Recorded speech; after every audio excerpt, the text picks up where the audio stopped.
The Three Little Pigs. Once upon a time, there were 3 little pigs who lived in a cozy cottage on the hill. They loved to eat all the delicious food their mother made them every day.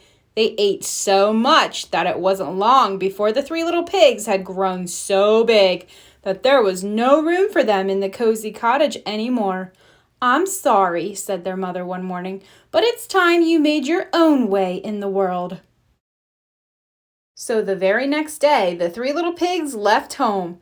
"Don't forget to watch out for the big bad wolf," called their mother as she waved goodbye.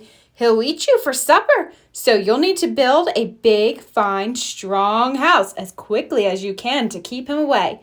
"Don't worry, Ma," they oinked. "We can look after ourselves."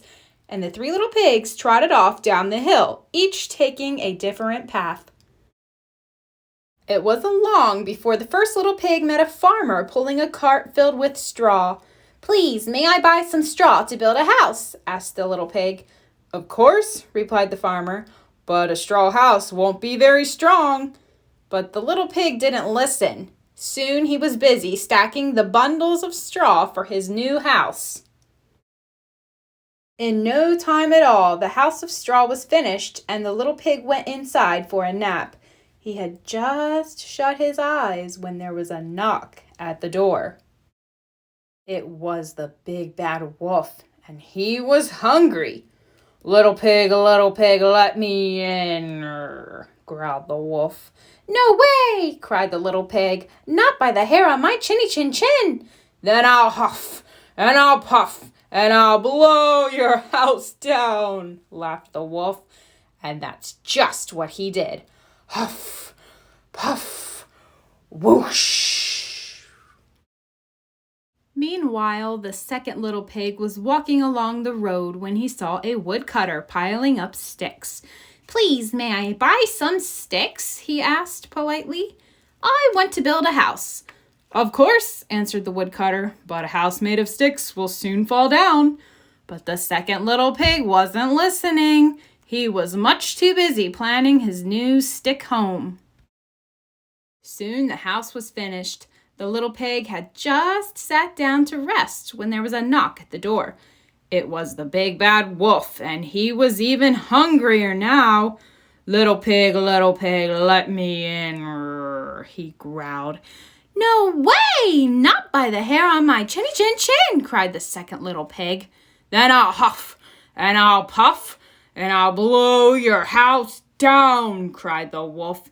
And that's exactly what he did. Huff, puff, whoosh.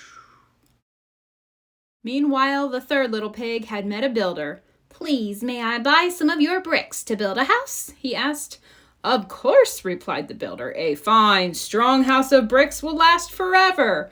The third little pig took the builder's advice. He would build the strongest house in the land.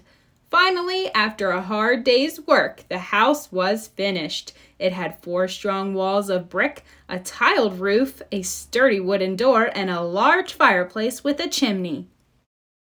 The third little pig had just put a pot of turnips on the fire to boil when he saw his brothers running down the road, closely followed by the big bad wolf. "Quick!" cried the third little pig. "Hide in here!" The wolf, who was very hungry by now, banged on the sturdy front door. Little pigs, let me in," he growled, his tummy rumbling very loudly with hunger. "No way! Not by the hairs on our chinny chin chins," cried the 3 little pigs. "Then I'll huff, and I'll puff, and I'll blow your house down," laughed the wolf.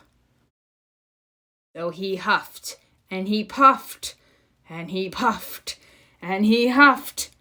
But the brick house stood firm. The wolf was furious.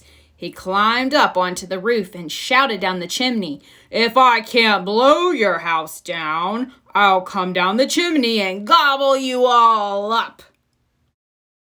The big bad wolf jumped and landed with a huge splash in the pot of turnips boiling on the fire below. Eeeeoo! He leaped up with a scream and ran out of the house, never to be seen again. And the 3 little pigs lived happily ever after in the house made of bricks. The